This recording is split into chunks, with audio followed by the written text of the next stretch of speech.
하나님 말씀 로마서 8장 15절 한 절 보겠습니다.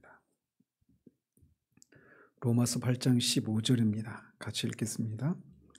너희는 다시 무서워하는 종의 영을 받지 아니하고 양자의 영을 받았으므로 우리가 아빠 아버지라고 부르짖느니라. 아멘. 지난주까지 해서 이 8장 15절의 전반부인 무서워하는 종의 영과 관련된 내용을 살펴보았습니다. 무서워하는 종의 영은 하나님의 존재 앞에서 자신이 심판받아 마땅한 존재라고 하는 것을 아는 데서 오는 두려움입니다. 그리고 그 자신의 어떤 노력으로도 그 하나님의 심판에서 벗어날 수 없다는 것을 아는 데서 오는 두려움이기도 합니다. 그리고 이 두려움은 모든 신자가 양자의 영을 받기 전에 반드시 받게 되는 영입니다. 사실은 양자의 영을 받음으로 비로소 신자가 되는 것이죠. 그리고 이것은 어려서부터 기독교적인 분위기에서 자라고 이교도와 같이 그런 큰 죄악된 삶을 살지 않은 사람이라고 하더라도 반드시 이 영을 경험하게 된다고 말씀드렸습니다. 왜냐하면 이 두려움은 하나님 앞에서 느끼게 되는 두려움이기 때문에 그렇다고 말씀드렸습니다. 그리고 이 두려움은 이미 신자가 된 후에 겪게 되는 다양한 어떤 원인으로 말미암은 그런 경건한 두려움과는 다른 성격을 가진 두려움이라고 말씀을 드렸습니다. 이 무서워하는 종의 영은 반드시 우리를 양자의 영으로 이끌기 전에 거치는 것입니다. 따라서 이 무서워하는 종의 영이 무엇인가를 안다면, 이것이 내가 있었구나라고 하는 것을 안다면 그 자체로 그는 이미 구원을 받은 하나님의 자녀라고 확신해도 무방합니다. 왜냐하면 반드시 이것은 양자의 영을 받기 전에 경험하게 되는 것이기 때문에 그렇습니다. 그렇지만 종의 영을 받는 것이 최종적인 목적지가 아닙니다. 그것은 반드시 그 상태로부터 벗어나서 아빠, 아버지라 부르짖게 하는 양자의 영을 가지는 대로 나아가게 합니다. 양자의 영을 받았다라고 하는 것은 우리가 하나님의 아들들이 되었다라고 하는 것을 증거해주는 가장 강력한 증거라고 할 수가 있습니다. 앞에서 살펴봤던 것처럼 성령의 인도함을 받는 것, 또 무서워하는 종의 영을 받는 것, 이것도 우리의 구원을 확신하게 해주는 강력한 시금석들입니다. 그렇지만 양자의 영을 받는 것은 지금까지 제시된 그 어떤 시금석보다도 훨씬 더 강력한 시금석이다라고 할 수가 있어요. 따라서 이제 먼저 이것이 뭘 의미하는지를 살피기 전에 우리가 먼저 알아야 될 것은 우리로 하여금 하나님을 아빠, 아버지라고 부르짖게 하는 것은 성령이시다라고 하는 것을 먼저 기억을 해야 됩니다. 이 구절과 병행 구절인 갈라디아서 4장 6절에서 너희가 아들이므로 하나님이 그 아들의 영을 우리 마음 가운데 보내사 아빠, 아버지라 부르게 하셨느니라 이렇게 말씀하시는데 이 갈라디아서 4장 6절과 로마서 8장 15절 이 두 구절을 함께 생각해 볼 때 거기에서 가르쳐주고 있는 교훈은 우리 속에 계신 성령의 역사로 말미암아 성령께서 우리로 하여금 아빠, 아버지라 부르도록 그렇게 인도하신다라고 하는 것을 우리에게 말해주고 있습니다. 그것은 우리 자신이 하는 것이 아닙니다. 그렇다고 해서 우리는 가만히 있고 성령께서 그냥 우리 입술을 사용하셔서 이렇게 부르짖는다 이런 의미로 말하는 게 아닙니다. 우리로 하여금 그렇게 하나님을 아빠, 아버지라고 부를 수 있는 여러 가지 어떤 이유들을 제공하시고 그렇게 하나님을 부르짖도록 하나님을 향해 그렇게 부르짖도록 충동질하고 강권하시는 분이 성령이시다라고 말씀드리고 있는 거예요. 그것이 우리가 첫 번째 붙들어야 될 첫 번째 요점입니다.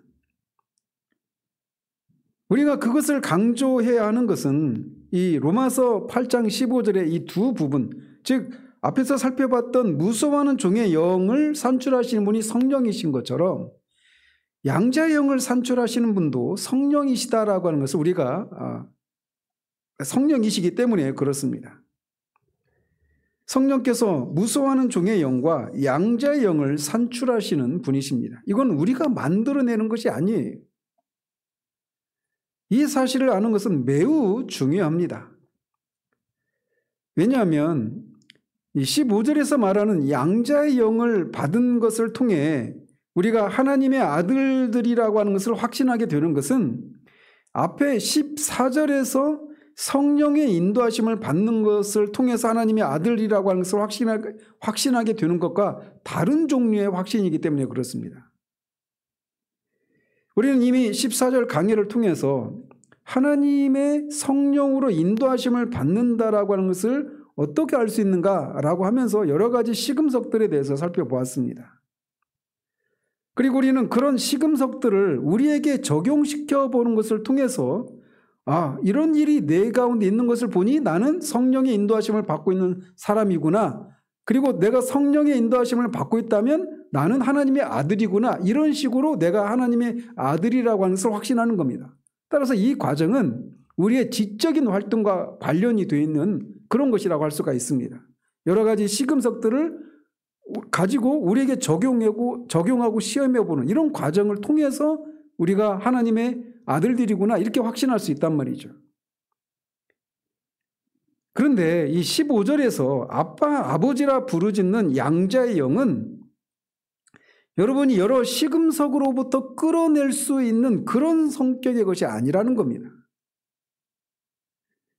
즉 15절은 14절에서 말한 똑같은 내용을 다른 각도에서 진술하고 있는 것이 아니라 14절에서보다 한 차원 더 깊은 단계의 확신을 다루고 있는 겁니다.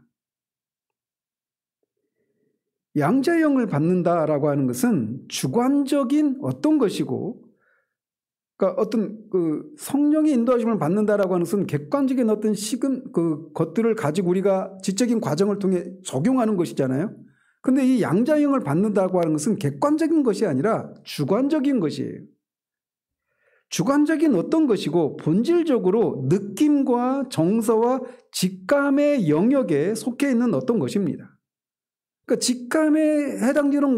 직감의 영역에 해당되는 것이기 때문에 성령의 인도하심을 받는 어떤 객관적인 사실들 그래서 우리가 어떤 뭔가 분석하고 종합하고 이런 어떤 지적인 과정과는 상관이 없는 그런 성격의 것이라는 겁니다. 그냥 직감적으로 느낌을 통해서 내가 아는 겁니다. 그래서 이것은 지적인 차원보다도 더 깊은 우리 안에 있는 어떤 것입니다. 이 점이 바로 이 15절에서 양자의 영을 받는다라고 하는 것을 이해하는 데 있어서 매우 중요한 요점입니다. 다른 말로 해서 이것은 우리 측에서의 어떤 행동들을 통해서 나온 결과가 아니라는 겁니다. 이것은 우리 속에서 성령께서 산출하시는 거예요. 내가 어떤 차이가 있는지 아시겠죠? 그것은 우리 스스로에게 설득시키는 것이 아닙니다. 나는 이런 양자의 영을 받은 사람들에게는 이런저런 삶의 모습들이 있어. 그리고 이런 것들을 내가 확인해 보는 것을 통해서 내가 양자의 영을 받은 것이 맞아. 이런 설득의 과정이 아니라는 거예요. 그냥 성령께서 그냥 그거를 우리가 그런 것들을 직감적으로 알고 느끼고 하는 데서 나오는 어떤 주관적인 영역에 해당되는 것이라는 거죠. 그리고 그것을 산출하시는 분은 성령이십니다. 우리가 알아보았듯이 여러 시금석들을 적용시킴으로써 우리가 성령의 인도를 받고 있는지 그렇지 않은지 하는 것을 스스로 확인해 볼 수 있었어요. 그렇지만 15절의 경우는 그런 것이 아니라는 겁니다. 이것은 지적인 논증이나 설명의 영역에 속해 있는 것이 아닙니다. 이것은 누구나 느끼게 되는 어떤 것이에요. 이것은 마치 이해를 돕기 위해서 우리가 누군가를 사랑한다라고 할 때 내가 저 사람을 내가 사랑하는 게 맞나? 아닌가? 이거 할 때 뭐 내가 내 쪽에서 일어나고 있는 어떤 생각의 변화나 감정의 변화나 이런 것들을 막 어떤 사랑을 할 때 나타나는 여러 가지 현상들, 증세들 이런 것들을 막 열거한 다음에 이것을 보니 내가 그 어떤 사람을 사랑하는 게 맞아. 이렇게 결론 내리지 않지 않습니까? 내가 누군가를 사랑한다라고 하는 것은 그냥 직감적으로 내가 아는 겁니다. 모태솔로인 한 번도 누군가를 사랑해 본 적이 없는 사람마저도 진짜 사랑을 하게 되면 그거 그냥 알아요. 이것은 우리가 아는 어떤 것입니다. 설득의 문제가 아니라 느끼게 되는 것이란 말이죠. 그래서 이것은 논리와 논증의 어떤 지적인 차원보다도 훨씬 더 깊은 그런 차원이 있는 겁니다. 이것은 매우 중요한 원리입니다. 따라서 이 15절에서 다루고 있는 것은 14절에서 다루고 있는 어떤 사상보다 한 단계 더 나아간 그런 진전된 내용일 뿐만 아니라 이런 것을 통해서 하나님이 우리가 하나님의 아들들이라고 하는 것을 더 확실하게 더 깊이 확신할 수 있는 어떤 은혜를 제공하고 있는 것이다 라고도 할 수가 있는 겁니다. 이 증거의 본질, 이 양자의 영을 받았다라고 하는 것의 이 본질은 철저하게 주관적인 것이고 성령의 작용에 의해서 산출되는 것이다 라고 하는 것을 먼저 우리가 붙들고 있어야 돼요. 자, 그렇다면 사도는 이거를 통해서 우리에게 뭘 말해주고 있을까요? 자, 그가 첫 번째로 말하고 있는 요점은 이것은 양자의 영이라는 것입니다. 이 말이 의미하는 것은 우리가 하나님의 가족의 일원인 양자로 받아들여졌다는 사실을 믿는 것이 아니라 의식한다라는 겁니다. 이것은 느끼는 것이지 우리가 하나님의 양자로 입양되어졌다는 사실을 믿는 것만이 아니라는 겁니다. 물론 믿음이라고 하는 요소가 있어요. 그러나 그걸 넘어서는 어떤 것이라는 거예요. 우리는 이 문제를 14절을 강의할 때 다룬 바가 있습니다. 우리는 하나님의 자녀들로서 중생함을 받았을 뿐만이 아니라 그 이상이라는 거죠. 즉 우리는 하나님의 가족의 일원인 양자로 받아들여졌어요. 그리고 양자가 된다라고 한 이것은 법적인 문제라고 말씀드렸죠. 자, 그런데 만일 한 사람이 이 자기 가정에 외부인을 양자로 받아들이려고 하면 반드시 그냥 넌 오늘부터 내 양자가 내 아들이 되어라 하고 양자 삼고 그냥 얘는 오늘부터 내 아들이다 이렇게 하고 선언하는 것으로 끝나는 게 아니죠. 반드시 법적인 문서를 통해서 법적인 절차를 거쳐야 됩니다. 그래서 정상적으로 법적으로 신분이 이양이 되면 그리고 그렇게 되면 양자로 받아들여진 사람은 자기가 새로운 위치와 신분을 가지고 있음을 알게 됩니다. 따라서 사도가 바로 그 용어를 사용하고 있는 것은 매우 흥미로운 일이라고 할 수가 있어요. 그것은 무엇보다도 우리가 새로운 성품을 받았을 뿐만 아니라 진리 안에서 양자로 받아들여져서 하나님의 가정의 일원이 되었다라고 하는 것을 믿어야 함을 가르쳐주고 있습니다. 그러나 더 나아가서 사도가 여기서 강조하고 있는 것은 우리가 반드시 그 교리를 믿어야 할 뿐만 아니라 그것을 느낄 수 있고 의식할 수 있다라고 하는 것을 말해주고 있는 거예요. 그래서 14절에서부터 한 단계 더 깊이 나갔다라고 말씀하고 있는 겁니다. 바울은 우리가 이런 의미에서 주님께서 중보자로서 하나님을 향해 느끼셨던 것을 느낄 수 있고 또 느껴야 한다라고 하는 것을 말하고 있는 셈이에요. 그래서 여기서의 강조점은 우리가 하나님과의 관계를 아는 것에서 오는 느낌입니다. 다시 그 갈라디아서 4장 6절로 돌아가 보면 사도는 이렇게 말을 해요. 너희가 아들임으로 하나님이 그 아들의 영을 우리 마음 가운데 보내사 아빠, 아버지라 부르게 하셨느니라 이렇게 말하고 있습니다. 사도는 여기서 하나님이 누구를 우리 마음 가운데 보내서 우리로 하여금 아빠, 아버지라 부르게 한다고 하셨어요? 여기서 성령이라고 말하지 않고 아들의 영, 그 아들의 영, 하나님 아버지의 영, 하나님 아버지의 아들의 영을 보내셨다 이렇게 말을 하고 있습니다. 그러니까 이것도 그냥 막 마구잡이로 그냥 쓰는 게 아니에요. 분명한 목적을 가지고 말을 하고 있는 것입니다.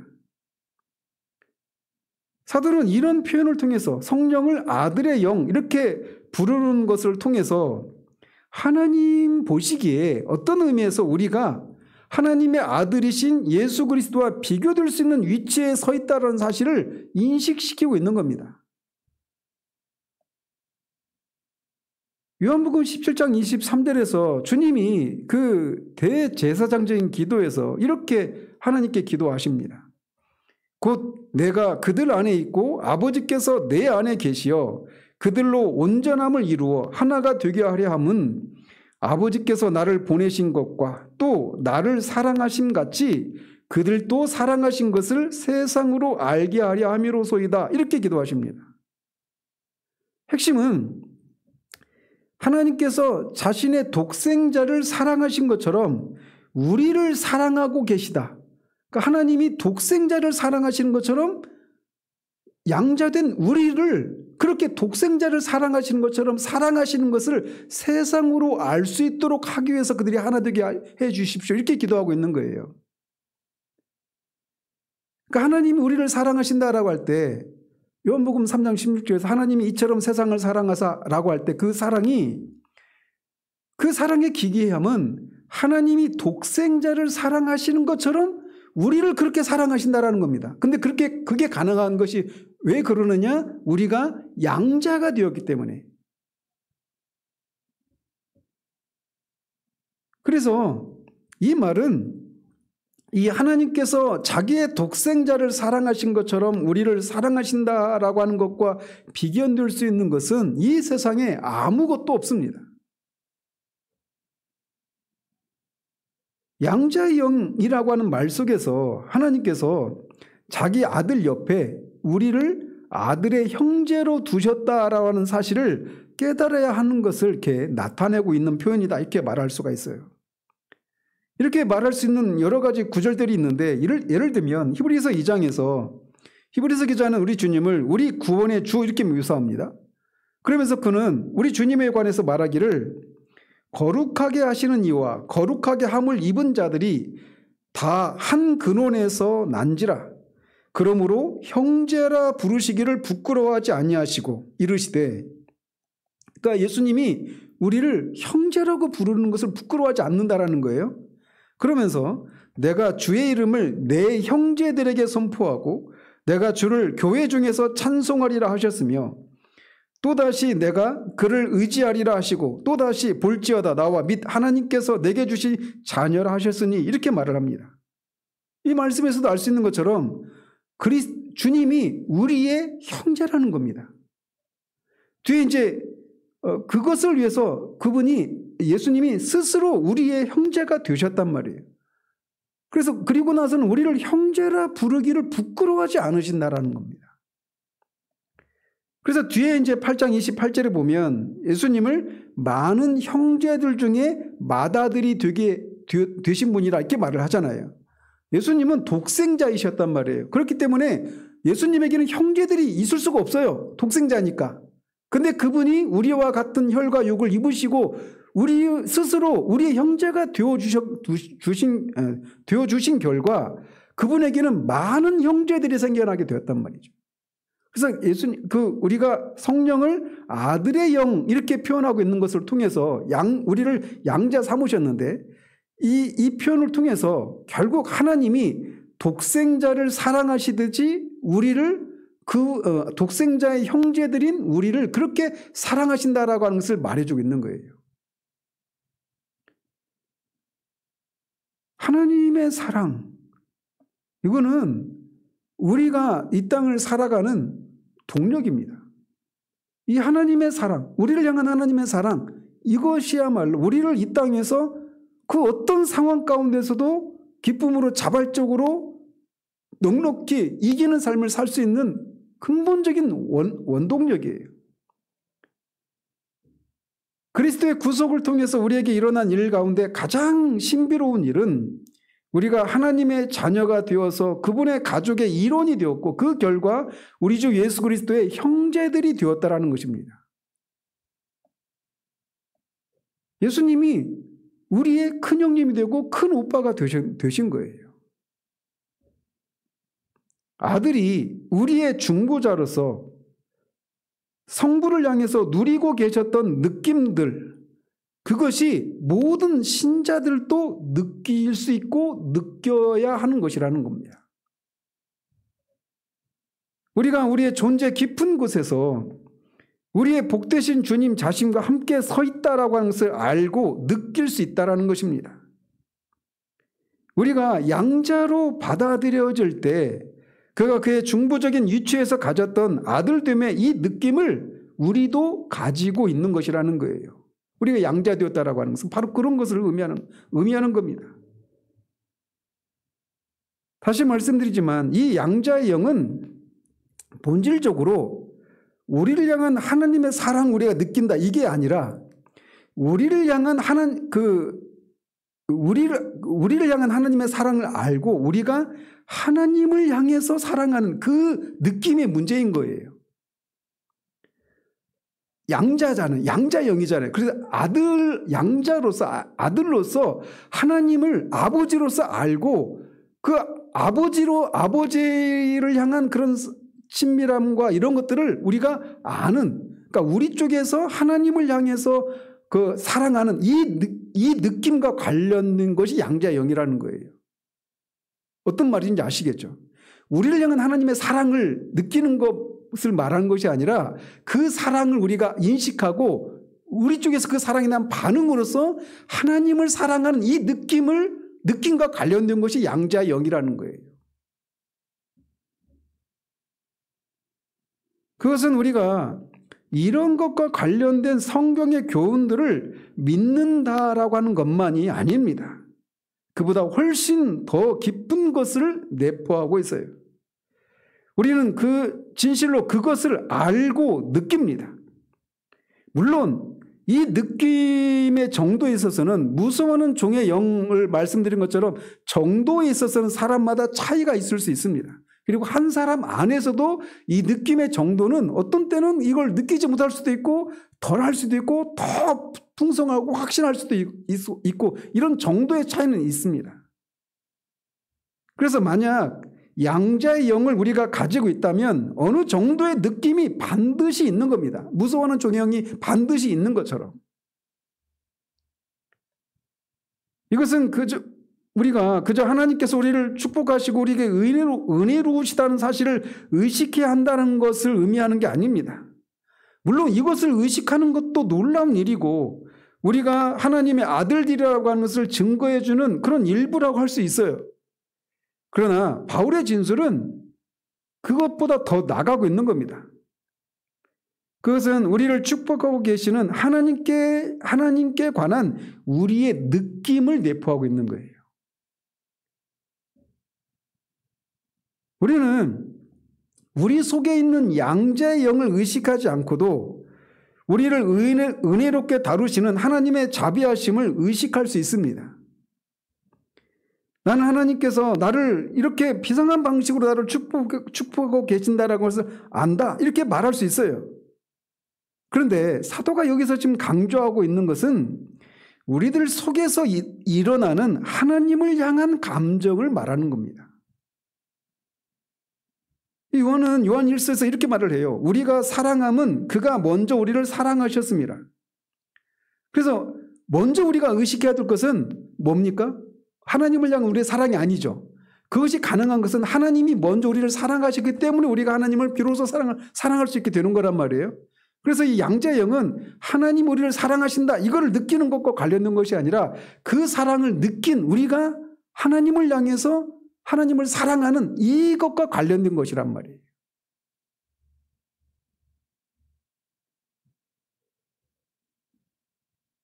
여기서 강조점은 우리를 향한 하나님의 이 축복이나 사랑을 깨닫고 우리가 하나님을 향해 반응을 나타내고 또한 그에 대한 대가를 교환하고 있는 것에 있어요. 그래서 이것은 우리의 느낌과 우리의 주관적인 영역에 속해 있는 것입니다. 그러니까 하나님의 사랑도 객관적인 거잖아요. 하나님이 우리를 향해서 우리를 사랑하시는 거잖아요. 근데 이것은 그 하나님의 사랑에 대한 반응으로 우리가 하나님을 향해서 그 사랑을 느끼는 이런 것과 관련된 것이란 말이에요. 자, 그렇다면 이 양자의 영, 우리 안에 있는 양자의 영이 어떻게 나타나는가라고 하는 것을 살펴보면 이렇습니다. 첫 번째로 하나님의 자녀들로서 하나님께 대해서 가진 관계에 대해서 말하는 성경의 여러 진술들을 읽거나 들을 때 우리 속에서 어떤 감정들이 일어나는 것을 통해서 그것이 나타납니다. 하나님과 하나님의 자녀들의 관계에 대한 성경의 여러 진술들을 읽거나 설교를 들을 때 그 진술들이 우리의 마음과 상상을 촉진시킬 뿐만 아니라 우리의 심정을 따뜻하게 한다는 말이죠. 그 말씀들이 여러분을 감동시키고 여러분이 감동되고 있는 것을 깨닫게 하는 것입니다. 이것은 마치 어린아이가 부모가 자기를 사랑하는 것을 깨닫고 감동하는 것과 같은 거예요. 그러므로 바로 그것은 여러분이 양자형을 가지고 있는지를 시험해 보는 매우 훌륭한 방식입니다. 하나님 우리를 사랑하신다라고 하는 성경에 여러 진술들이 있어요. 그리고 그런 하나님의 사랑을 아는 그것을 누리는 신자들이 하나님을 향해서 막 그렇게 사랑하는 이런 것들에 대한 성경의 여러 어떤 진술들을 알고 그것을 신학적으로 교리적으로 체계적으로 얘기할 수도 있어요. 그러나 그것을 그렇게 정보로서만 알 뿐, 지식으로만 알 뿐 하나님을 향해서 그런 사랑이 쏟아지고 이런 사실을 아는 데서 오는 우리 마음이 뜨거워지고 이런 것들이 없다면 양자형에 대해서 우리가 내가 정말 그걸 가지고 있는지를 확인해 볼 필요가 있는 거예요. 이런 일들을 말로 표현하기는 매우 어렵습니다. 마치 내가 누군가를 사랑하는데 내가 사랑한다라고 하는 것을 이렇게 어떤 말로 사랑하고 있다라고 하는 것을 느끼고 하는 이런 것을 말로 표현하는 것이 어려운 것과 같은 이치입니다. 그래서 이런 걸 이렇게 말로 표현하기는 어려운데 예를 들어서 한번 설교를 가지고 생각해 보십시다. 지금도 마찬가지인데 설교를 듣는 사람들이 설교를 순전히 지적인 입장에서만 설교를 즐기는 것이 가능할 수 있습니다. 그래서 성경을 읽고 성경을 이렇게 설교를 할 때 항상 먼저 막 주의를 하지 않습니까? 여기서 말하는 이 단어는 어떤 뜻이고 어떤 의미이고 이런 어떤 그런 분해를 막 할 수 있어요. 그리고 그런 것들을 세밀하고 막 조직적으로 논리적으로 풀어나갈 때 그런 것을 깨닫는 데서 오는 그런 머리가 시원해지고 그것으로 야 정말 말씀을 잘 푼다, 기가 막히게 푼다 이런 것으로 만족하고 그런 것에서 오는 기쁨을 누릴 수 있습니다. 그러나 순전히 지적인 것으로만 남아 있을 수 있어요.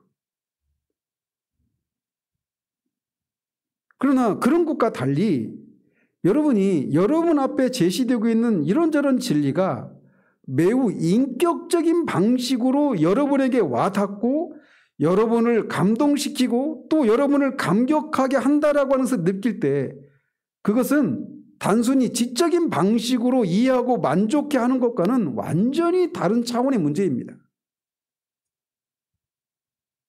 이런 방식으로 말씀이 다가올 때 여러분들은 조용히 이 말씀을 들으면서 눈물을 흘리거나 흐느낄 수도 있어요.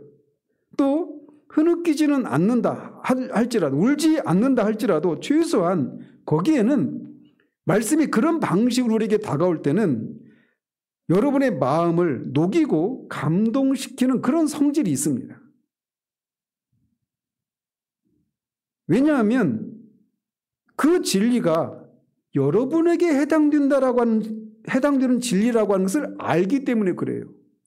나와 상관이 없는 그냥 객관적인 진리가 아니라 그것이 바로 나와 관련된 것이구나 라고 하는 것을 알기 때문에 그런 감동이 있는 겁니다. 영원하신 하나님께서 죄 중에서 잉태되고 조성된 사람들을 자기의 가족의 일원으로 양자 삼는다라고 하는 것은 그 자체로 하나의 개념으로서도 매우 훌륭합니다. 그것은 매우 훌륭하고 감격스러운 그런 생각일 수 있어요. 그러나 그것이 단순히 어떤 지적인 차원에만 머문다면 그것은 매우 중요한 어떤 요소를 잃어버리고 있는 거예요.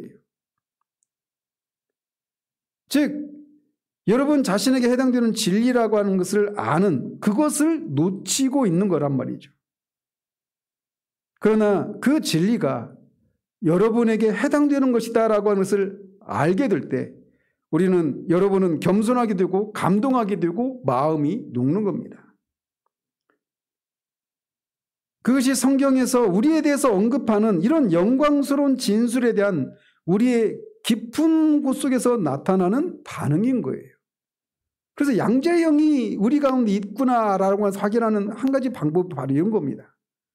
이런 하나님과 우리와의 하나님의 자녀와의 관계에 대한 이런 진술들을 우리가 읽거나 들을 때 그것이 우리의 마음을 감동시키는 이런 요소가 반드시 있단 말이에요.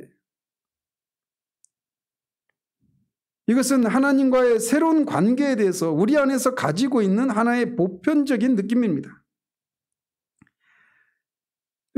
제가 사석에서 여러 번 말씀드렸지만 이거는 거듭 말씀드리지만 우리가 예수 그리스도를 믿을 때 그때 즉각적으로 우리 가운데 일어나는 일입니다. 이런 것들은. 그래서 양자가 되는 것도 그렇고 양자의 영을 소유함으로 인해서 하나님이 정말 아빠 아버지라고 느끼는 데서 오는 뒤에서 진술하겠지만 이런 내용에 해당되는 것들이 동시에 일어나는 일이에요. 근데 어쨌든 무서워하는 종의 영, 그래서 하나님이 무서운 분, 하나님은 나한테 이렇게 해라 또는 이렇게 하지 말라 또 이렇게 하지 않은 것에 대해서 하나님이 심판하시고 나는 그 심판에서 벗어날 수 없는, 그래서 하나님은 그냥 끊임없이 그냥 우리 하나님이 말한 것처럼 그냥 신이에요, 신. 근데 그 하나님이 갑자기 예수 그리스도를 내가 믿음으로 말미암아 내가 죄의 사함을 받았을 뿐만 아니라 우리가 하나님의 자녀가 됨으로 말미암아 하나님이 아버지가 되시는, 그래서 그 하나님을 향한 이 사랑이 그냥 즉각적으로 생겨나는 겁니다. 누가 그걸 이제부터는 구원받았으니까 하나님을 아버지로서 사랑해 이렇게 가르쳐주지 않아도 그냥 아는 겁니다.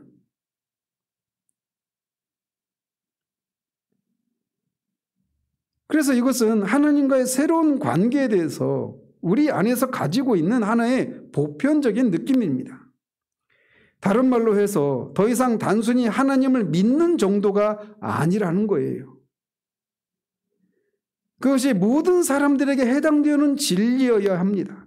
또 성령의 역사를 받고 있는 모든 사람들에게 해당되는 진리여야 합니다. 그래서 양자의 영을 가진 사람은 확실히 정통적인 사람입니다. 정통적인 진리, 교리를 믿는 사람이에요. 그렇지만 그는 정통 이상입니다. 하나님을 추구함, 그 첫 번째 챕터에서도 말하는 게 그거잖아요. 하나님에 관한 이 정통한 진리를, 교리를 믿고 있어요. 근데 그것 이상의 것이 없는 거예요. 근데 하나님을 추구한다라고 하는 것은 하나님이 아버지가 되시는 분에게서나 그런 것들이 가능한 거란 말이에요. 양자영을 가진 사람은 하나님께 대한 사랑의 감정을 가지고 있습니다. 그는 하나님을 기뻐합니다. 그런 하나님을 누리는 것이 어떤 것인지를 압니다. 웨스트민스터 소유리문답 1문답에서 사람의 제일 되는 목적은 하나님을 영화롭게 하고 그를 영원히 즐거워하는 것이다 라고 말하잖아요. 하나님을 즐거워하기 시작합니다. 하나님은 우리의 창조주이시고 우리는 그분의 피조물이기 때문에 하나님의 뜻에 순종하고 복종해야 된다. 그래서 하나님께 순종하는 이런 것을 넘어서서 하나님을 즐거워하는 거예요. 우리는 단순히 하나님을 믿거나 그에 관해서 믿는 것이 아니라 우리는 그를 즐거워합니다. 그리스도인은 주님을 기뻐하고 하나님과의 교제를 즐거워합니다. 그는 하나님을 갈망하고 영원토록 그를 더욱더 깊이 더 많이 알기를 원합니다. 성경을 읽지 않고 묵상하고 있을 때조차도 이것을 의식하고 있습니다. 그리고 또 성경을 읽거나 묵상할 때 갑자기 그 모든 것이 그게 갑자기 막 깨달아지는 이런 일도 막 일어납니다. 그래서 성경을 한 구절이나 또는 여러 구절들을 읽고 묵상할 때 그는 즉시 자기가 하나님께 대하여 가진 관계를 상기받게 됩니다. 그리고 하나님과 자신과의 관계를 아는 것으로 인해서 갑자기 그는 안식과 평안과 자기가 하나님의 손에 붙잡혀 있다는 느낌을 가지게 됩니다. 또 하나님께서 자기의 아버지이시고 아무것도 자기를 해칠 수 없다라고 하는 것을 느끼게 됩니다. 그는 모든 것이 잘 되어 나갈 때도 이런 체험을 가질 수 있고 오히려 더 어떤 일이 잘못되어 나갈 때 이런 것을 더욱더 강하게 느낄 수 있습니다. 그는 어떤 상황 가운데 있든지 그는 영원하신 팔 아래에 있다라고 하는 느낌을 가질 수 있어요. 자기가 혼자가 아니라고 하는 것을 아는 겁니다. 우리는 이것을 어떻게 한마디 몇 줄의 어떤 정의를 통해서 딱 규정해서 말할 수가 없어요. 여러분은 다만 그것이 사실임을 알 뿐입니다. 여러분은 아무것도 여러분을 해치지 못한다라고 하는 것을 압니다. 왜냐하면 여러분은 하나님의 자녀요, 하나님이 여러분의 아버지이시기 때문에 그렇습니다. 그리스도인은 체험적인 의미에서 이 모든 것을 알고 있습니다. 그는 그것을 느끼고 있고 그것을 의식하고 있습니다. 그래서 그는 안식과 화평과 자기 속에서 평안과 진정한 기쁨을 가지고 있는 거예요. 또 제 얘기를 해서 죄송하지만 정말 제가 하나님이 계시고 그 하나님 앞에 내가 심판받아 마땅한 죄인이고 그래서 내가 오늘이라도 죽으면 나는 지옥에 갈 수밖에 없는 존재라고 하는 것을 그냥 직감적으로 알았어요. 거기서 오는 공포와 두려움을 처음으로 느꼈습니다. 그러고 보니까 당연히 그 심판받아 마땅하게 만들었던 죄된 삶에서 돌이켜서 하나님이 기뻐하실 만한 일들을 하기 시작했습니다.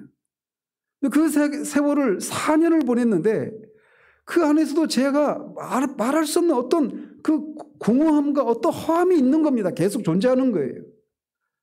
그리고 나서 4년이 흐른 어떤 시점에 제가 다 말씀드리긴 시간상 그렇고 어쨌든 하나님 앞에 제가 이런저런 것들을 경험하고 이런저런 것들을 하지 않고 이런저런 것들을 하고 있는 것을 통해서 나는 구원받은 사람이 맞고 그래서 오늘 죽어도 천국 갈 수 있다고 생각하는데 내가 예수 그리스도를 믿어서 구원을 받았다고 하는 그 사실 하나 때문에 세상에 줄 수도 없고 알 수도 없는 그 평강을 나는 누리지 못하는데 왜 나는 그것을 누리지를 못합니까? 하나님 나는 누구입니까? 라고 하면서 오늘에 이르게 되는 이런 일이 시작이 됐단 말이에요. 말씀드리고 싶은 건 그때까지도 저는 양자의 영, 즉 예수 그리스도를 믿음으로 말미암아 내가 하나님의 양자가 되었다라고 하는 것을 성령께서 알게 하시는 것을 통해서 하나님이 나의 아버지라고 하는 것을 누리지 못하고 있었던 거예요. 그러니까 저에게는 양자의 영이 없었던 겁니다. 무서워하는 종의 영, 알이 있었던 거예요. 그러니까 하나님이 기뻐하시지 않는 것들은 하지 않고 하나님이 기뻐하시는 것을 하는, 그래서 그것을 충실히 살 때는 내가 구원받은 하나님의 자녀 같고 그렇지 못할 때는 내가 구원받지 못한 사람 같고, 그러니까 신앙생활은 끊임없이 하나님은 나한테 이렇게 저렇게 어떤 의무를 지어주는 분이고 나는 그 의무에 복종해야 되는 이런 관계밖에 없었던 겁니다. 하나님이 나를 사랑하시고 내가 하나님을 사랑하고 이런 관계가 없었던 거예요. 이게 이루어지지 않는 동안에는 우리 안에는 이런 안식과 평안과 기쁨, 하나님이 나의 아버지이시고 나를 모든 환경 가운데 나를 지키신다라고 하는 데서 오는 그 세상이 알 수도 줄 수 없는 평강을 누릴 수가 없었던 것이죠. 양자형을 가지면 이런 일이 가능하게 되는 겁니다. 사도 바울은 이 구절에서 이 안식과 기쁨의 감정의 이 성격을 특별하게 강조하고 있습니다. 그는 양자의 영을 받았으므로 아빠, 아버지라 부르짖느니라 라고 말합니다. 이것은 이 표현을 통해서 우리가 하나님을 접근하는 방식을 규정해주고 있습니다. 특별히 우리의 기도 생활이나 예배 방식을, 예배 가운데 우리가 어떻게 나타나는가, 양자의 영을 가진 사람은 어떻게 하나님 앞에 접근하는가, 이걸 우리에게 보여주고 있어요. 먼저 용어를 보면 양자의 영은 우리로 하여금 아빠, 아버지라 부르짖게 하는 어떤 것이라고 말을 하고 있습니다. 제가 하나님을 아빠, 아버지 이렇게 부른다라는 거예요. 이게 아빠, 아버지 이게 그냥 점잖게 이렇게 부르는 게 아닙니다. 아빠 이렇게 막 부르짖는 거예요. 그래서 아빠라고 하는 말이 아람어입니다. 아람어. 우리말과 동일한데 이 말은 어린아이들이 자기 아버지를 부를 때 친근하게 사용했던 호칭이었어요. 영어에 뭐 파파, 뭐 다다 막 이런 표현도 있죠. 그런 표현이란 말이에요. 그래서 이거 1차적으로는 이게 어린아이가 자신의 아버지를 친숙하게 부를 때 부르는 호칭이에요. 그런데 더 중요한 것이 있습니다. 이 아빠라고 하는 용어는 당시 노예의 신분인 아이들에게는 허락된 호칭이 아니었답니다. 오직 자유인의 자녀들만 자신들의 아버지를 아빠라고 불렀다고 해요. 뭐 이게 옳은 일이냐 잘못된 이걸 따지자는 게 아닙니다. 그 당시 문화가 그랬단 말이에요. 그 용어를 지금 쓰고 있는 겁니다. 그래서 사도가 지금 강조하고 싶은 건 뭐냐면 노예인 자녀들은 이런 호칭을 사용하는 것이 허락되지 않았단 말이에요. 오직 자유인의 자녀들만 자기 아버지를 이렇게 아빠라고 부를 수 있었단 말입니다. 그래서 따라서 이런 용어를 사용함으로써 우리들로 하여금 우리가 더 이상 노예들이 아니고 무서워하는 종의 영을 가지고 있지 않다라고 하는 것을 상기시키고 있는 겁니다. 종의 영은 언제나 노예의 영입니다. 종의 영이 노예의 영이에요. 말 그대로 문자적으로. 그러나 이제 우리가 이 노예와 노예의 관계를 끊어버리고 이제 아빠라고 하는 칭호를 사용할 자격을 얻게 된 것이다라고 말하고 있는 것입니다. 노예가 자유인이 된 겁니다. 더더군다나 자녀가 되어서 하나님을 아빠라고 부르짖는 거예요. 따라서 이 표현은 우리가 더 이상 무서워하는 종의 영 아래 있지 않다라고 하는 것을 강조하는 또 다른 방식일 수가 있는 거죠. 이 아빠라고 하는 용어를 쓴다고 하는 그 자체가. 실제로 이게 이 마가복음 14장 36절에 보면 주님이 겟세마네 동산에서 아빠 아버지여 아버지께서는 모든 것이 가능하오니 라고 하시면서 3번에 걸쳐서 할 수만 있으면 이 잔이 내게서 떠나가기를 구하지 않습니까? 주님이 이 표현을 이렇게 가장 큰 고뇌, 인간이 경험할 수 있는 최대의 두려움과 공포와 이 앞에서 이 용어를 쓰고 있다라고 하는 것을 우리가 기억할 필요가 있습니다. 그는 이 말들을 막 땀이 핏방울이 되도록 그렇게 하시면서 이 용어를 쓰고 있는 겁니다. 이것은 우리 주님께서 바라신 부르짖음이에요.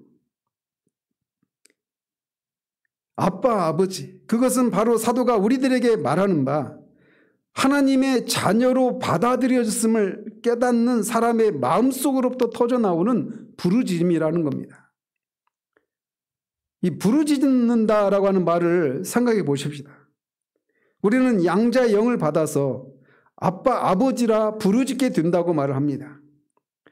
이 표현 자체도 사도가 의도적으로 사용하고 있는 거예요. 이 부르짖음은 큰 소리로 부르짖는 부르짖음을 의미합니다. 앞에서도 말씀드린 것처럼. 이거는 막 고함을 치는 부르짖음이에요. 다른 말로 말해서 고함할 때 그냥 아무런 감정이 실리지 않은 채 그냥 막 소리만 지르는 큰 소리를 내는 이런 게 아닙니다. 거기에는 깊은 격정을 표현하고 있는 겁니다. 이 큰 부르짖음을 통해서. 그래서 깊은 감정을 표현하는 큰 부르짖음 이런 의미예요. 그리고 이것은 열심을 내어서 소리를 지르는 겁니다. 뜨거움이 있어요. 끈질기고 막 그것을 반드시 들어주실 것을 요구하는 어떤 재촉하는 이런 의미도 있는 겁니다. 우리가 양자의 영을 가질 때 우리는 하나님을 향해서 이렇게 아빠, 아버지라 부르짖는단 말이죠. 자, 이런 표현이라고 하는 우리가 염두에 두고 이 말이 의미하는 것들을 좀 살펴보면 이렇게 우리가 하나님을 아빠, 아버지라고 이렇게 막 격정적으로 큰 소리로 부르짖는다라고 하는 이 개념은 우리에게 있어서 하나님은 더 이상 우리에게서 멀리 떨어져 계신 하나님이 아니라고 하는 것을 의미하는 겁니다. 즉 양자의 영을 받고 하나님을 향해서 이렇게 아빠, 아버지 이렇게 부르짖는다라고 하는 것은 그 사람에게 하나님에 대한 산지식이 있다라고 하는 것을 의미하는 거예요. 멀리 떨어져 있는 존재 혹은 다분히 신학적이고 교리적으로만 아는 사변적인 존재를 향해 큰 격정을 품고 큰 소리로 부르짖는 것은 가능하지 않습니다. 지적으로, 논리적으로, 교리적으로, 이론적으로만 하나님을 믿는 것은 하나님의 자녀가 아닌 사람에게도 가능한 일입니다. 얼마든지 하나님의 성품에 대해서 우리가 배울 수 있지 않습니까? 순전히 지적인 방식으로. 그런데 사도는 여기서 그것을 의미하고 있지 않아요. 그런 가능성을 아예 배제하고 있습니다. 왜냐? 부르짖는다라는 이 표현을 통해서 그런 방식으로 아는 하나님을 향해서 부르짖고 있는 것이 아니라고 하는 것을 말해주고 있는 거예요. 따라서 그리스도인에게 있어서 하나님은 더 이상 멀리 계신 분이 아닙니다. 그럴 때가 있었죠. 무서워하는 종의 영에서 종의 영 알이 있거나 그 전에 있을 때는 말이죠. 그러나 우리가 무서워하는 종의 영에서 벗어나면 이제 사정이 달라집니다. 그리고 그것에 대한 첫 번째 증거는 하나님을 향해서 이렇게 울부짖는다라는 겁니다. 하나님은 더 이상 멀리 계신 분이 아니에요. 내 기도를 들으시는 분인지 아닌지 알 수 없는, 들으면 좋고 안 들으면 그만인 그런 분이 아니에요. 그 하나님은 사변 속에, 우리의 생각 속에만 머물러 있는 그런 분이 아니란 말이죠. 그래서 로이드 존스는 기도를 하나님과의 살아있는 접촉이다 이렇게 말을 하는 겁니다. 하나님이 살아계신 분이시니까. 그런 우리가 알고 있는 어떤 분입니다.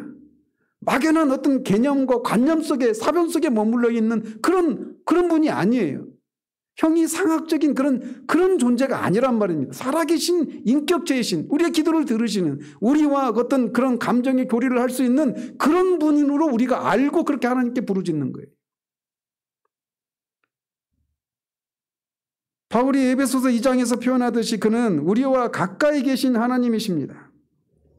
바울은 에베소 교인들을 향해서 이제는 전에 멀리 있던 너희가 그리스도 예수 안에서 그리스도의 피로 가까워졌다라고 말합니다.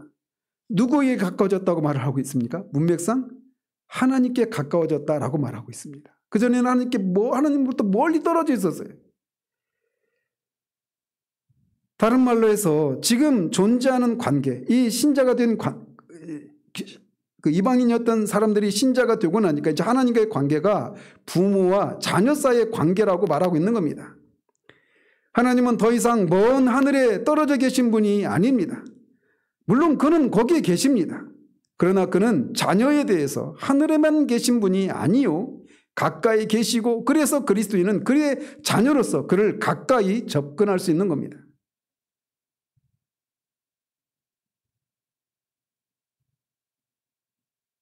그래서 양자형을 소유한 사람은 하나님을 이렇게 알고 있는 하나님으로, 그런 하나님으로 알고 그렇게 나간단 말이에요.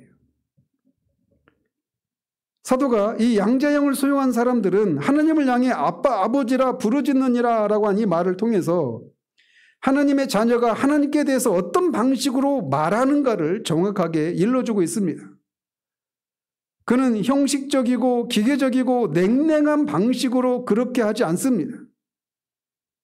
어린아이가 위기에 처해 있을 때, 그래서 아버지를 부를 때 거기에는 어떤 점잖고 품위가 있고 절제되어 있고 머뭇거리는 이런 것은 없습니다. 이것과는 정반대죠. 어린아이는 아버지를 향한 친근함을 가지고 나갑니다. 사람들이 살아있는 영적인 체험에 관해서 점점 우리가 알지 못하게 되면 예배나 기도가 점점 더 형식적이 되어져 가는 것은 역사가 증명합니다. 지나가면서 말씀드리지만 한 교회가 어떤 교회인가를 보려면 기도회에 나와 보셔야 돼요. 청교도들은 기도회는 한 교회의 영적인 온도계라고 말했잖아요. 기도는 그런 것이니까 그래요. 살아계신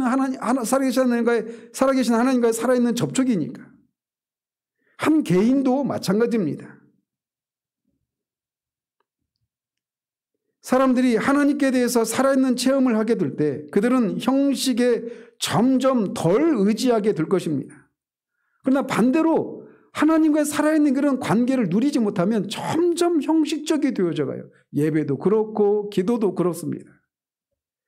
특히 로마 가톨릭이 굉장히 의전 중심의 그런 신앙 형태잖아요. 실제가 없으니까 그러는 겁니다. 근데 그런 것들이 언뜻 멀리서 보면 100m 미인이라고 언뜻 보면 굉장히 뭔가 있는 것 같아요. 그러나 아무도 없어요. 그러나 정말 로마 카톨릭적인 배경을 가진 사람이라 하더라도 그 안에서 하나님께 대해서 살아있는 체험을 가지게 되면 형식을 덜 의지하는 모습들이 나타납니다.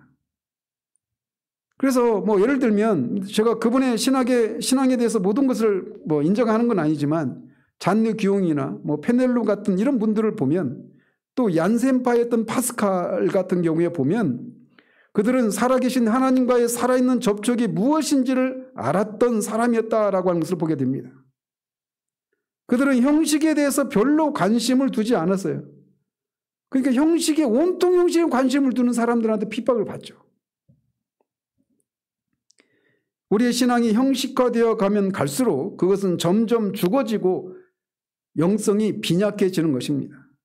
저는 저 자신을 향해서도 두려운 것이 저도 언젠가는 70대가 되고 80대가 되지 않겠습니까? 지금 팔팔하게 소리도 지고 하지만 언젠가는 육신이 쇠해질 것 아니겠어요?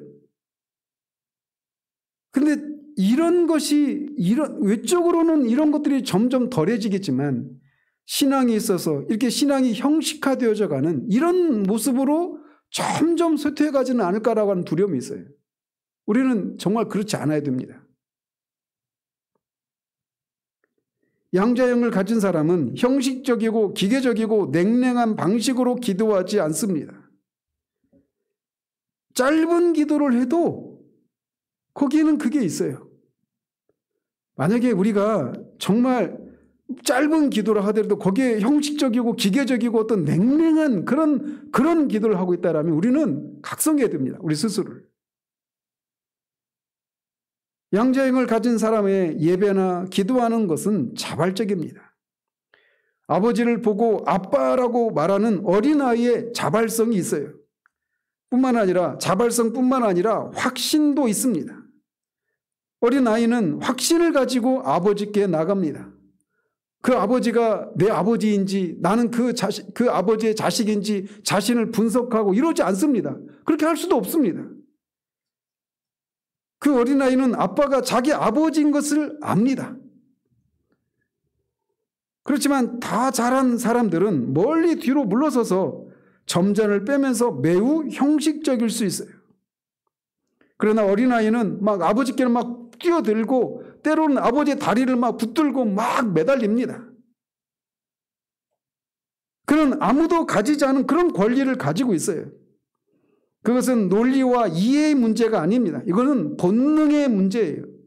말보다 더 깊은 것을 알고 있는 어떤 깊은 확신에서 나오는 것입니다. 이해 자체보다 더 깊은 것이에요. 파스칼은 그래서 이렇게 말을 합니다. 마음은 이유를 가지고 있지만 그 이유를 알지 못한다. 양자형을 가진 사람은 하나님과의 관계 속에서 이런 확신이 있어요. 그런데 확신이 덧붙여서 거기에는 따스함과 애정과 즐거움과 행복이 있습니다. 양자형을 받았으므로 아빠 아버지라 부르짖느니라. 하나님 아버지 앞에 있는 자녀로서 바로 그 말 속에서 따스함과 애정과 즐거움을 듣고 느낍니다. 특별히 위기와 어려움에 처했을 때 모든 일들이 꼬이고 어떤 역경을 통과하게 될 때 오는 또 다른 요소가 있습니다. 마치 우리가 막 밤 늦은 시간에 으슥한 골목을 걸어오면서 집으로 오고 있는데 뒤에서 막 그 시커먼 사람이 덩치도 산만한 사람이 막 뒤를 따라올 때 그거를 막 인식하는 순간 어린아이는 막 소리를 칩니다. 아빠라고 말이죠. 그런 것처럼 우리가 삶을 살아가면서 이런저런 어떤 삶의 위기를 만날 때 어린아이가 아버지를 부르는 것과 같은 그런 일이 일어납니다. 그래서 깊은 곳에서 이 부르짖음이 나와요. 앞에서도 말씀드린 것처럼 주님이 겟세마네 동산에서 인간 세상에서 경험할 수 있는 최고의 어떤 그 갈등과 이 고통 속에서 아빠, 아버지라고 부르짖는 이것을 연상하시면 됩니다. 우리의 깊은 곳으로부터 이 부르짖음이 나옵니다. 그것이 바로 부르짖음이라고 하는 말이 의미하는 거예요. 그것은 깊은 곳에서 우러나오는 울부짖음입니다. 겟세마네로 가보십시오. 거기에서 우리 주님은 고뇌하고 있습니다. 땀이 피가 되도록 그렇게 고뇌하고 씨름을 하고 있습니다. 주님은 인간의 구원을 위해서 반드시 마셔야 할 잔이 있음을 압니다. 그리고 그 잔을 마신다라고 하는 것은 한 번도 끊어져 본 적이 없는 하나님의 아버지와의 잠시 동안의 분리를 의미하는 것이었습니다. 바로 그것이 주님의 깊은 곳에서부터 하나님을 향해서 아빠, 아버지라고 부르짖는 이 부르짖음을 불러일으켰던 것입니다. 이것이 바로 우리가 양자형을 받았으므로 아빠, 아버지라 부르짖는다라고 하는 말이 의미하는 것입니다. 근데 어떤 생각하기에 이것이 어떤 경건함과 두려움에 있어서 어떤 경건한 두려움을 감소시키는 것 아니냐 이렇게 해서 언뜻 생각할 수 있지만 그렇지 않습니다. 하나님의 양자된 자녀는 언제나 하나님 아버지가 하늘에 계신 전능하신 하나님 거룩하신 분이라고 하는 것을 압니다. 그래서 하나님을 향한 자녀로서의 친밀함과 하나님으로서의 그런 존재 격차에서 나오는 그런 경건한 두려움 이 두 가지 요소는 절대로 모순되지 않습니다. 이 두 가지 요소는 완벽하게 공존할 수가 있습니다. 그리고 지난주에 살폈던 것처럼 하나님은 소멸하시는 분이라고 말하는데 또 4장에서는 은혜의 보좌 앞에 담대히 나아가라고 말하잖아요. 이 친밀함과 이 경건한 두려움 이게 같이 조화를 이룰 수 있단 말이죠. 바울은 우리가 받은 영이 바로 그런 영이라고 말을 합니다. 사도는 우리가 무서워하는 종의 영에서 벗어났다고 말하는 것에서 멈추지 않습니다. 적극적으로 우리는 이 양자영을 받아서 아빠, 아버지라 부르짖는다고 말합니다. 전능하신 하나님 앞에서 이처럼 느끼고 말할 수 있는 사람은 자기들이 하나님의 아들임을 아는 사람들 뿐입니다. 다른 사람들은 결코 그렇게 할 수 없습니다. 모든 사람들은 그 하나님 앞에 소멸하는 분이신 하나님 앞에 감히 아버지라고 아빠라고 부르질 수가 없어요. 벌벌 떨고 오금을 저리고 그냥 존재 자체가 사라지는 듯한 그런 두려움과 공포만 느낄 뿐입니다. 그런데 바로 그 하나님을 향해서 오직 하나님의 자녀만이 아빠라고 부르짖을 수 있단 말이에요. 우리는 스스로 이렇게 하도록 우리 자신을 설득할 수 없습니다. 우리는 아빠, 아버지라고 말하도록 우리 자신을 설득할 수 없습니다. 그러나 이 영을 산출하시는 분은 성령이신데 성령께서 우리 안에 이것을 산출하실 때 우리는 특별히 어떤 위기에 처할 때 하나님을 향해서 아빠, 아버지라 부르짖는 이것이 우리 가운데 터져 나올 때 우리는 스스로 놀라게 될 겁니다.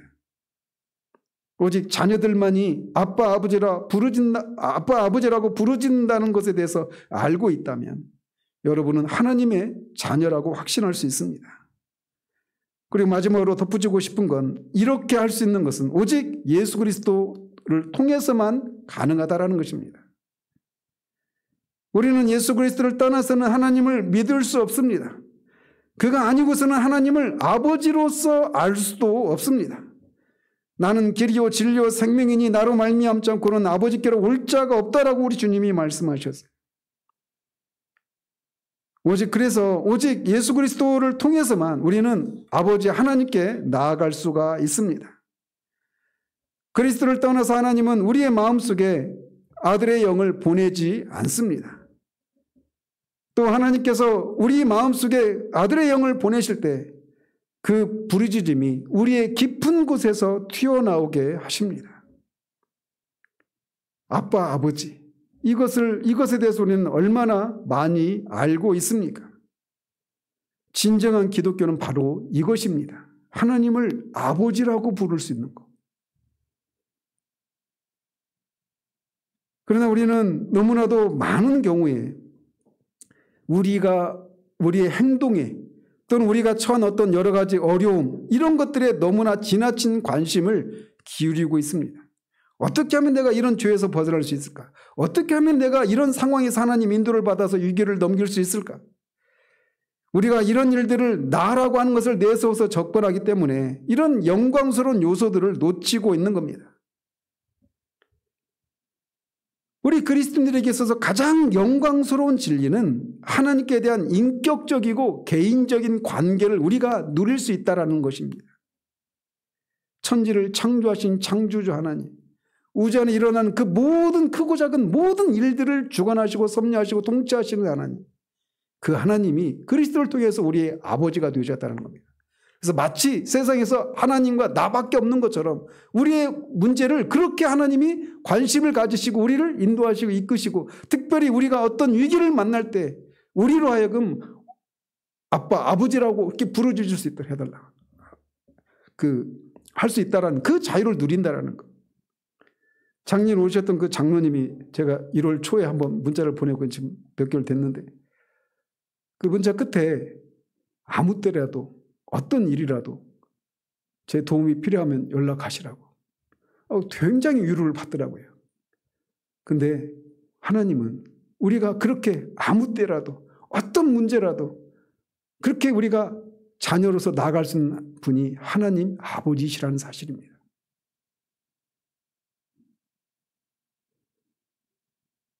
우리는 온통 이 하나님과 우리 사이에 누리는 이 인격적이고 개인적인 관계, 이거를 누리는 것보다 온통 그냥 그 관계는 그냥 따놓은 당상이고 라고 하는 생각을 가지고 어떻게 하면 내가 이 문제를 어떻게 해결받을 수 있을까? 이 죄 문제를 어떻게 해결할 수 있을까? 온통 그런 데에만 관심을 가지.